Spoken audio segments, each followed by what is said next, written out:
Assalamualaikum warahmatullahi wabarakatuh. Pada kesempatan kali ini kita akan coba membahas atau mereview buku karangan Ustadz Felix Shaw, itu Beyond the Inspiration.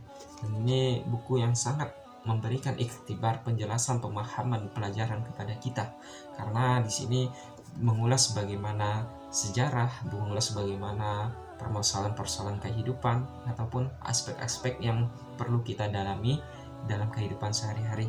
Kita juga berdoa kepada Allah semoga penulis atau Ustadz Felix Shaw senantiasa diberikan kemudahan, senantiasa dijauhkan dari hal-hal yang tidak baik untuknya.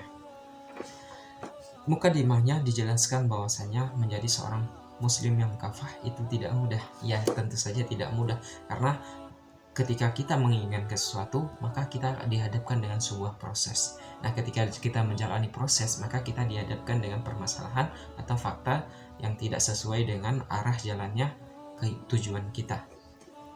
Hari ini sesuai dengan pembahasan kita, muslim yang kafah. Nah, dijelaskan juga dalam hadis riwayat Bukhari, sesungguhnya di belakangmu itu nanti akan ada hari-hari penuh kesabaran. Nah, sabar pada hari itu seperti halnya memegang bara api.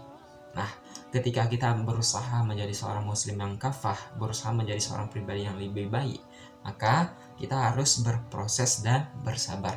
Karena kalau kita tidak sabar aja, maka kita akan kembali ke masa-masa yang dulu atau masa-masa lebih buruk dari sebelumnya. Berproses dan sabar, sungguh ini adalah merupakan salah satu hal yang berat tapi harus dilakukan. Watawasau bil haqq watawasau bis sabr. Saling menasehatilah kalian dalam kebaikan, saling menasehatilah kalian dalam kesabaran. Nah, ketika kita berusaha menjadi seorang muslim kafah, maka jangan hanya berfokus pada diri kita. Cobalah mengajak kawan-kawan kita, mengajak saudara-saudara kita. Karena dengan adanya kawan-kawan seperti itu dan juga berusaha mencari suatu tempat yang kondisinya itu mendukung untuk pribadi kita atau diri kita menjadi seorang muslim yang kafah. Misalkan kita berusaha tinggal atau berkawan dengan orang-orang yang soleh, walaupun pribadi kita belum menjadi seorang yang soleh, tapi dengan kita berada di sekelilingnya, maka insya Allah kita akan tertular. Maka kita juga tidak heran kita mendengarkan ketika kita berteman dengan seorang penjual minyak wangi, maka kita akan kebagian harum wanginya itu. Namun ketika kita berteman dengan seorang penjual atau pembuat pedang atau pembuat besi, maka kita akan tercium juga aroma besi tersebut. Dan inilah sangat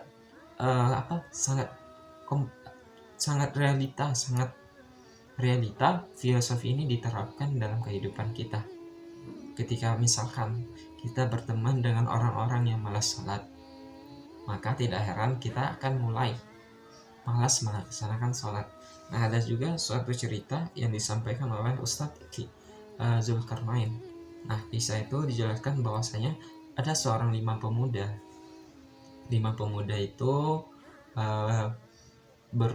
berpergian atau sedang pulang kampung.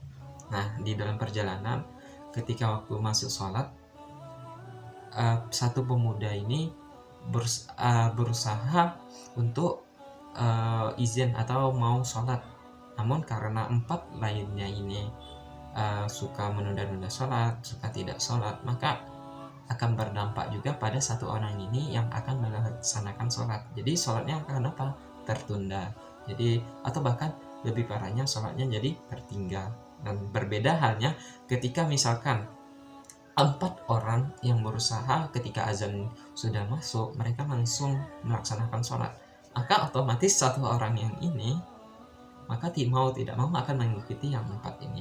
Dan ini ikhtibar yang kita dapat ambil ialah bahwasanya teman-teman pergaulan kita, teman-teman yang menjadi perhiasan atau perjalanan hidup kita, itu sangat memberikan efek yang cukup besar dalam menjalani proses kehidupan kita yang lebih baik. Muslim yang kafah, menjadi muslim yang kafah itu dihadapkan juga problematika kehidupan. Hari ini sering juga kita dengar orang-orang yang ketika sudah berusaha menjadi seorang muslim yang kafah, muslim yang tidak hanya dari segi ibadahnya saja, ukhuwahnya saja, tapi muslim yang benar-benar menerapkan Islam itu secara keseluruhan. Mungkin kalau kita dengar ketika kita berbicara mengenai sholat, silakan setuju mereka. Ketika kita berbicara mengenai puasa, mereka juga nggak apa-apa, silakan. Tapi kalau kita coba memasuki dunia ekonomi, maka kita umat Islam itu akan ditekan. Kenapa? Karena Islam itu sudah mengatur semuanya. Ketika riba dilarang, tapi orang-orang yang berusaha atau di bagian kontra dengan Islam berusaha melegalkan ini.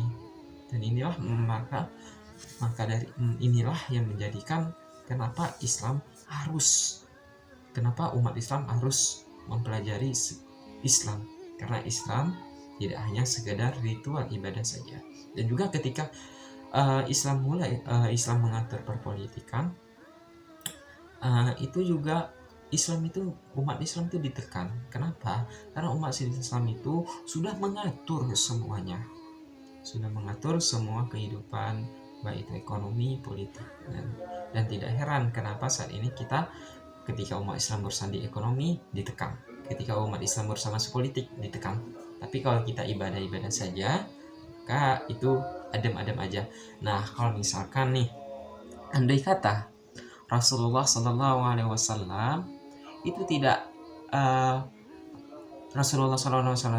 andai kata Rasulullah itu hanya mengajarkan kepada kita itu sekedar ritual, sekedar beribadah, sholat, sekedar berpuasa, maka sudah dipastikan Islam itu tidak akan sampai kepada negeri ini. Sudah dipastikan bahwasanya Islam itu tidak akan sampai pada diri kita.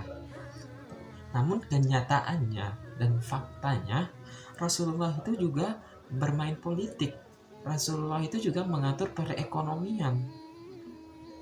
Kan ketika Rasulullah SAW berfokus arah dakwahnya itu dari kota Mekah, kemudian adanya perjanjian Hudaybiyah ya.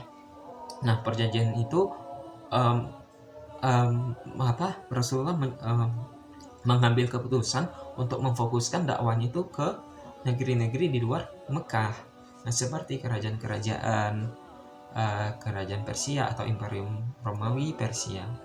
Dan Rasulullah pada saat itu juga melakukan perpolitikan. Nah, kita kenal salah satunya ialah diplomasi. Nah, Rasulullah SAW mengutus para sahabatnya untuk melakukan dakwah kepada raja-raja ini. Hai raja, apabila engkau masuk Islam, maka seluruh kejayaanmu, seluruh hartamu itu tetap milikmu. Tapi apabila engkau tidak mau masuk Islam, maka engkau akan menanggung seluruh dosa-dosa rakyatmu.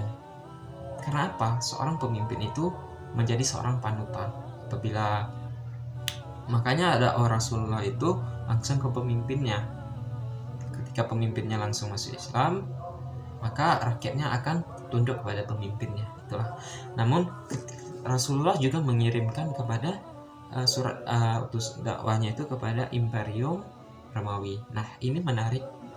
Ketika Rasulullah mengirimkan utusan kepada raja di Romawi atau Heraklius, nah pada saat itu tidak langsung ditolak mentah-mentah ajaran Islam, karena beliau merupakan mengerti bagaimana Injil yang sesungguhnya, bahwasanya nanti akan ada Rasul yang terakhir yang merupakan bagian dari ajaran Injil. Nah, ketika utusan itu datang kepada Raja Heraklius, maka dipanggillah penasihat-penasihatnya itu yang mengerti bahasa Arab.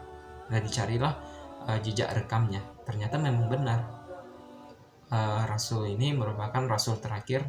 Agama Islam itu agama yang benar. Namun karena gemerlangnya dunia, gemerlangnya kejayaan kerajaan, beliau tidak masuk Islam, padahal sudah mengerti, sudah meyakinkan bahwasanya agama Islam itu agama yang terakhir. Dan inilah yang hal inilah yang senantiasa kita was-was terus. Kehidupan dunia itu akan melupakan, ketika kita terlena dengan kehidupan dunia, maka kehidupan akhirat seakan-akan terlupakan oleh kita. Tidak heran ketika zamannya Rasulullah kemudian digantikan oleh empat khalifah, kemudian digantikan dengan masa kekhalifahan Umayyah dan juga Abbasiyah. Nah, di puncak Abbasiyah inilah ketika umat Islam berada di masa-masa kejayaan. Umat Islam berada di masa-masa harta itu melimpah. Jadi seakan-akan umat Islam tidak perlu bekerja lagi, tidak perlu berjihad lagi. Dan ini sudah mulai merasa seperti itu, maka Allah putar balikkan. Jadi pada saat itu Islam juga jadi kalau misalkan ibaratnya dia saat itu di atas, maka langsung ke bawah. Dan ini apa menjadi penyebabnya? Ialah saat itu Islam atau umat muslim, pribadi umat muslim saat itu sudah merasakan, sudah capek mengurusi hal-hal agama, sudah capek karena sudah dilengkapi dengan kekayaan dunia. Ya, mungkin kita lanjut lagi. Dalam buku ini dijelaskan bahwasanya mungkin nggak ya Islam itu akan bangkit lagi, mungkin nggak ya Islam itu akan berjaya lagi, akan menguasai 2/3 dunia lagi. Nah, ini yang menjadi pertanyaan yang sebenarnya tidak ada jawabannya.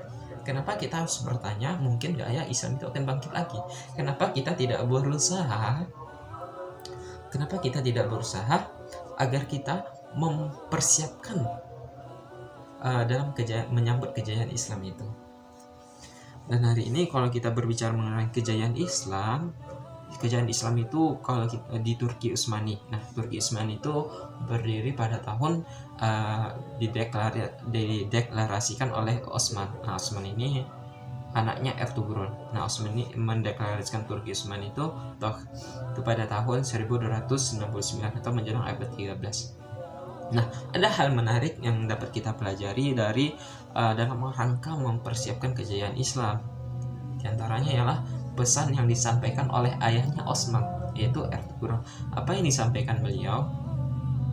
Beliau menyampaikan bahwasanya mungkin aku memang tidak bisa menyaksikan kejayaan Islam. Aku mungkin tidak bisa menyaksikan bahwasanya sebagian dunia atau dunia ini dipenuhi dengan panji-panji Islam. Tapi aku bisa mempersiapkannya. Dengan cara apa? Beliau mempersiapkan dengan anak keturunannya yang dekat pada Allah, yang anak keturunannya yang ketika kecilnya sudah diajarkan agama-agama Allah, agama Islam, dasar-dasar agama Islam. Tidak heran pada saat itu juga yang kebijakan yang diterapkan oleh ayahnya Osman Ertugrul ini, bahwasanya tidak ada setiap anak-anak yang menjelang 7 tahun tidak hafal juz 30 atau juz ammah. Dan inilah salah satu terobosan mengapa dalam rangka mempersiapkan kejayaan Islam.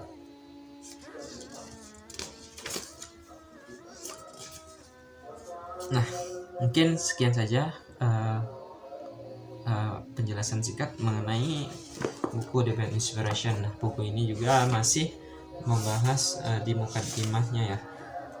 Di mukadimahnya aja sebenarnya sudah memberikan banyak pelajaran bagi kita, sudah banyak memberikan inspirasi bagi kita. Nah, insya Allah kalau misalkan nih ada kesempatan lain, kita akan coba membahas bagaimana di bab satunya itu membahas mengenai life is choice, hidup ini adalah pilihan. Mungkin di lain kesempatan kita akan bertemu lagi. Akhirul kalam, wabillahi taufiq wal hidayah. Assalamualaikum warahmatullahi wabarakatuh.